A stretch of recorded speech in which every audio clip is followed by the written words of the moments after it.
مهرباني یو ځل بیا ټولو کې پهله زه د آډینس د ډي پی او صاحب او چې څونه میډیا راغلی ده د هغوی ډېره زیاته شکریه ادا کوم ځکه چې دا کاز ډېر زیات غټ دی. ډاکټر صبا، ډاکټر داود، اپریسیشن ستاسو دپاره، کلپینګ ستاسو دپاره، هر قسمه ریسپیکټ تاسو دپاره، دعا ستاسو دپاره چې الله دې کي دونه ښه مهم کې دونه ښه مقصد کې تاسو کامیاب شئ. چې څنګه دې ما ته وویلې ما د دوی نه څونه پریلیمینري انفارمیشن واخیستو، دوی ویلې چې موږ د 40 and 50 پیشنټس نه برابر ریکور کړي دي او چې اوس دوی سره تقریبا 15 پورې پیشنټس دي. همداسې ده دا 40 and 50 فګر چې دوی ماله راکړو نو دا 40 and 50 کسان نه دي، دا 40 and 50 فیملیز دي چې کوم سره دوی ښېګړه کړې ده، د ادارې چې کوم روښانه سبا ده دوی ښېګړه کړې ده.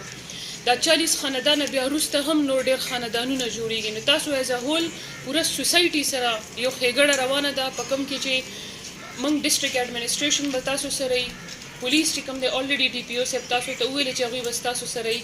د دې نه علاوه چې څونه د دې کمیونټي خلک دي ځکه چې پولیس یا ډسټرکټ ایډمنسټریشن کار کوي په کمیونټي باندې، موږ ته کمپلینټ راځي، موږ ته انفارمیشن راځي، دا موږ ته کمیونټي راکوي، دا موږ ته جرنالیسټس راکوي. چې جرنالیسټس راکوي نو هغوی ته هم کمیونټي څه یو فرد دی چې هغوی ورته څه انفارمیشن راوړي.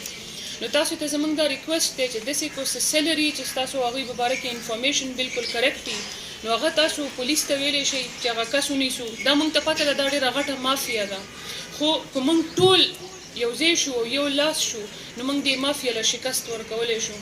نو زه یو ځل بیا ډاکټر داود، ډاکټر صبا د ګریټ انیشیټیو باندې ډېره زیات مبارکباد ادا کوم او ډېره مهرباني.